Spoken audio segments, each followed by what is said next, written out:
प्रभात। मैं हूं जगेंद्र राणा। आज की हमारी आध्यात्मिक चर्चा का विषय है समर्पण की भावना। समर्पण की भावना। मनुष्य ने अपने आप को अपनी धारणाओं और मान्यताओं में बुरी तरह जकड़ रखा है, बांध रखा है और कहता यह है कि भगवान ने ये किया, वो किया। वो सारा दोष भगवान या विधाता पर मरता है और रोता है, छटपटाता है, किंतु उन बंधनों से छूटने का प्रयत्न नहीं करता और ना ही साहस जुटा पाता है। वो अपने को विवश, निराश, दीनहीन समझने लगता है। जब तक लड़कपन रहा, समय नासमझी में, खेलकूद और माँ बाप भाई बंधुओं के लाड़ प्यार में बिताया। बड़े हुए, पढ़े लिखे, नौकरी चाकरी की, रोजगार व्यवसाय किया अथवा खेती बाड़ी में लगकर पैसे कमाने लगे। घर और परिवारजनों की सेवा शुश्रूषा में लग गए।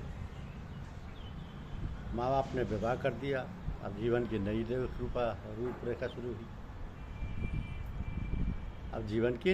रूपरेखा शुरू हुई। तो घर वालों, परिवार वालों से अधिक लगाव, प्रेम, व्यवहार हो गया। अब तो जो कुछ है पत्नी ही है। हर समय उसी का ख्याल, उसी की देखभाल, उसी के साथ उठना बैठना, खाना पीना चलने लगा। इस प्रकार कुछ समय बीता तो बच्चा पैदा हो गया।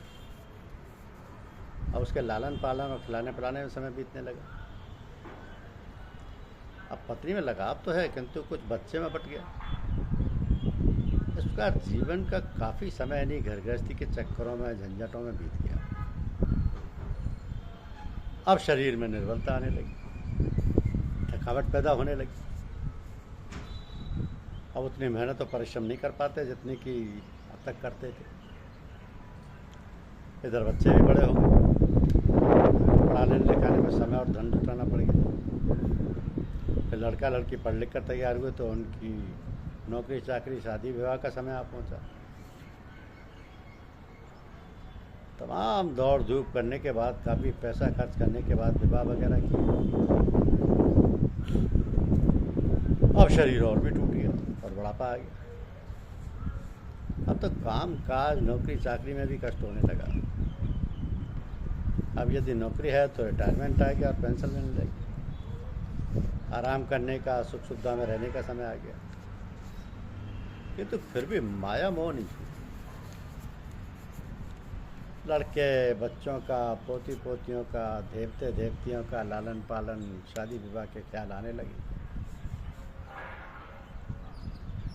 मतलब ये है कि मनुष्य को फुर्सत नहीं, समय नहीं जो आराम से चैन से बैठ सके।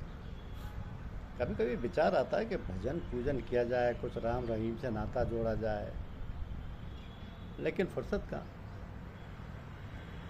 एक ना एक खोट लग जाती है। अंत में सब कुछ छूट जाता है। न शरीर में शक्ति है, ना सोचने विचारने की बुद्धि है।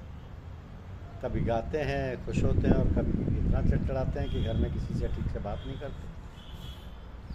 हर समय डांट फटकार, ये नहीं किया, वो नहीं किया, ये खराब कर दिया, वो खराब कर दिया। इन सब बातों से लड़के, बच्चे, पत्नी इत्यादि से परेशान।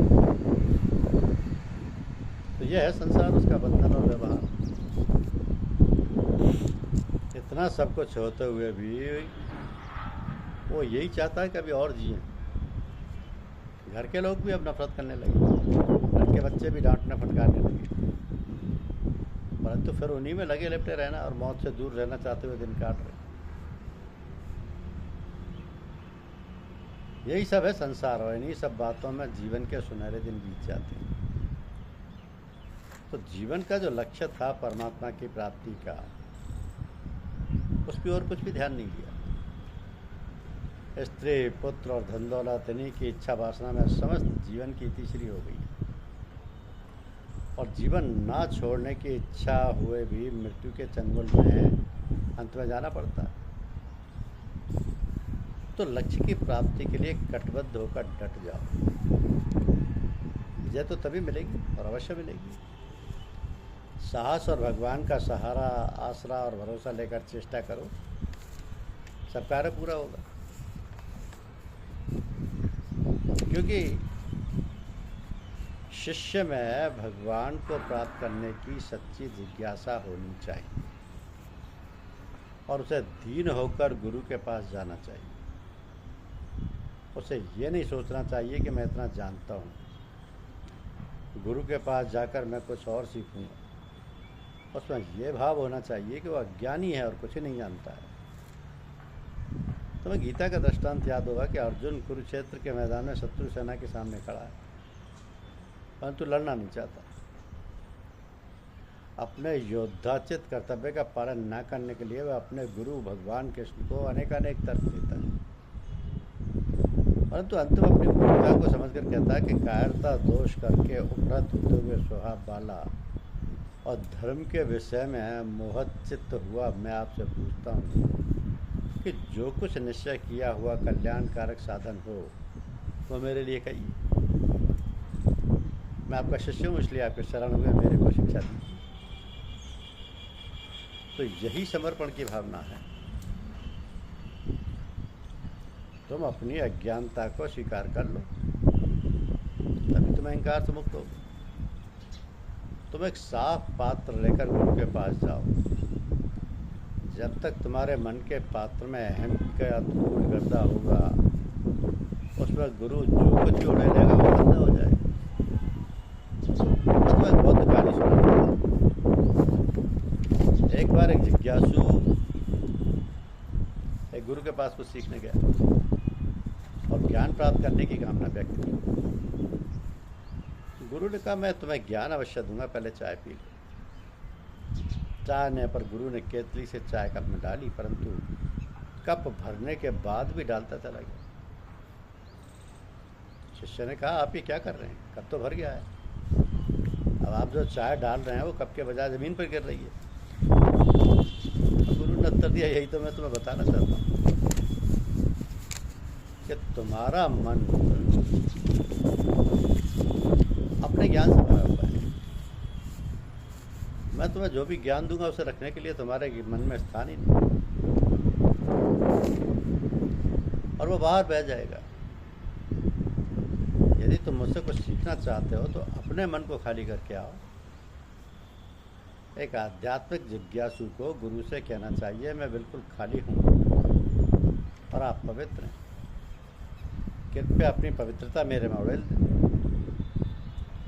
एक खोखली बांसुरी की तरह से हो, कृपया मुझसे अपना मधुर संगीत बजाएं। एक बांसुरी में कुछ नहीं होता, और तभी एक बांसुरी वादक उसमें से जो धुन चाहे निकाल सकता है। तो एक शिष्य को भी ऐसा ही होना चाहिए। उसे कहना चाहिए कि मैं पूरी तरह से आपका अनुसरण करने के लिए तैयार हूँ, बिना कोई प्रश्न पूछे। भगवत गीता में भगवान कृष्ण कहते हैं कि तत्व को जानने वाले ज्ञानी पुरुषों से भली प्रकार दंडवत प्रणाम तथा सेवा और निष्कपट भाव से किए हुए प्रश्न द्वारा उस ज्ञान को जानो। वे मार्ग को सफल जानने वाले ज्ञानी जन तुझे उस ज्ञान का उपदेश करेंगे। तुम गुरु का चरण स्पर्श करते हो, ये उसे सम्मान देने के लिए नहीं करते हो। गुरु को सम्मान की कोई आवश्यकता नहीं, प्राप्त काम अपने ज्ञान से भरपूर है। उसे थोड़ी बहुत शारीरिक आवश्यकताओं के अलावा अन्य किसी चीज़ की आवश्यकता ही नहीं। उसे कतई भी फर्क नहीं पड़ेगा कि तुम उनके पाँव छूओ या कंधे पर चढ़कर बैठो। पर उसके पाँव छूने से किसे लाभ होता है? तुम्हें। तुम्हारा पाँव छूना तुम में दीनता लाता है, ये तुम्हारे अहम भाव को कम करता है। दूसरों के पाँव छूने के लिए काफ़ी साहस की आवश्यकता है, और इसे सभी लोग नहीं कर सकते। तो तुम बिना झुके कुछ सीख नहीं सकते। देने वाले का हाथ सदा लेने वाले के हाथ से ऊपर होता है, इसलिए तुम झुकते हो, अन्यथा तुम गुरु से कुछ सीख नहीं पाओगे। तुम गुरु के पास जाकर कह सकते हो, ये मेरे विचार हैं, मैं ऐसा सोचता हूँ, तुम्हारे क्या विचार हैं। यदि गुरु कुछ कहेगा तो शायद तुम्हारा उत्तर होगा, अच्छा ये बात है, मेरे विचार तुम्हारे विचारों से मेल नहीं खाते, अलविदा। इस तरह तुम गुरु से नहीं सीख सकते। तुम गुरु से सीखना चाहते हो तो हृदय को खाली करके जाओ, दीन होकर जाओ, अज्ञानी बनकर जाओ। सच्चे शिष्य बनने का अर्थ है कि तुम गुरु के पास जाकर, मैं कुछ में नहीं जानता हूँ, परंतु मैं तुम पर पूर्ण श्रद्धा करता हूँ, मुझे बताओ कि मुझे क्या करना चाहिए। ऐसा भाव होने पर ही गुरु शिष्य का संबंध बन सकता है। ऐसा भाव बनाने पर तुम गुरु से पूछो कि मैं कौन हूँ, मैं क्या हूँ, मैं यहाँ क्यों हूँ, मुझे क्या करना चाहिए। तुम इन प्रश्नों को उसकी परीक्षा लेने के लिए नहीं, वरन उनका उत्तर जानने के लिए पूछो और साथ ही गुरु की सेवा करो। तो बिना गुरु की सेवा किए, उस पर अपना सब कुछ न्यौछावर किए बिना तुम्हें कुछ हासिल नहीं होने वाला है। तो यही सब में मुख्य भाव हैं जो एक शिष्य में होने चाहिए। मानो तुम्हें गुरु मिल गए, तुम ऐसा व्यक्ति मिल गया है जिसने पूरा रास्ता देखा हुआ है और जो तुम्हारा गाइड बनने के लिए तैयार है। परंतु गुरु से कुछ सीखने के लिए तुम्हारे अंदर उसके प्रति भक्ति का होना आवश्यक है। भक्ति का मतलब है कि तुम उस पर पूर्ण विश्वास रखो और उसके प्रति समर्पित रहो। तुम्हारा विश्वास ही तुम्हारा गुरु से कनेक्शन है। इसी विश्वास के सहारे तुम गुरु से सब कुछ सीख सकते हो। इसी विश्वास के सहारे तुम ये सब समझ सकते हो कि गुरु के मन में है। जो गुरु के मन में है, चाहे वह अपना मुंह खोले या नहीं। तो सच्ची शिक्षा या ज्ञान को शब्दों के माध्यम से नहीं दिया जाता, इसे हृदय की भाषा द्वारा मौन में दिया जाता है। एक गुरु घंटों अध्यात्म पर भाषण दे सकता है, परंतु ये उसके द्वारा 1 मिनट के मौन में दिए गए ज्ञान के समान सामने नगण्य है। शब्दों की सीमा होती है, परंतु मौन में मौन भावों द्वारा असीमित ज्ञान का संचरण किया जा सकता है। अब शब्दों द्वारा गहन भावों को नहीं प्रेषित किया जा सकता। वस्तुतः शब्दों द्वारा भावनाओं को अभिव्यक्त करने का प्रयास भी नहीं करना चाहिए। आपने अमेरिका में अनेकों पति देखे होंगे जो दिन में अनेकों बार अपनी पत्नी से कहते हैं, प्रिय मैं तुम्हें बहुत प्यार करता हूँ। वो ये कहकर अपना समय और शक्ति बर्बाद करते हैं। यदि कोई पुरुष तुमसे बार बार ये कहता है कि मैं तुम्हें प्यार करता हूँ, तो इसका अर्थ ये है कि वह स्वयं तुमसे प्रेम के प्रति अनिश्चित है और बार बार ये कहकर अपने आप को विश्वास दिलाता है। यदि उसमें सच्चा प्रेम है तो उसे कहने की क्या आवश्यकता है।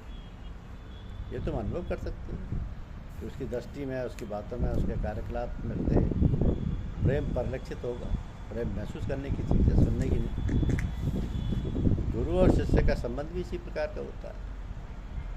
वे बिना शब्दों के एक दूसरे से बात करते हैं, परंतु इसके लिए प्रेम व श्रद्धा का होना आवश्यक है।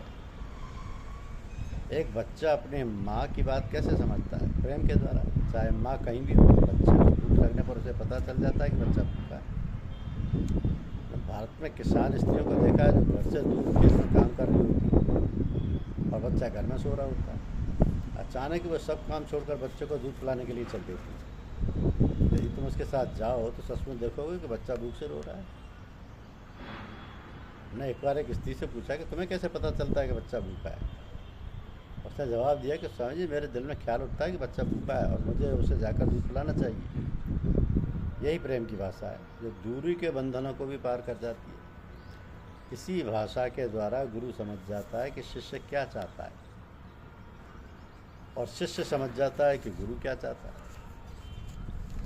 यही समर्पण की भावना है, यही प्रेम की भावना है। प्रेम की भाषा ही समर्पण की भाषा है। धन्यवाद।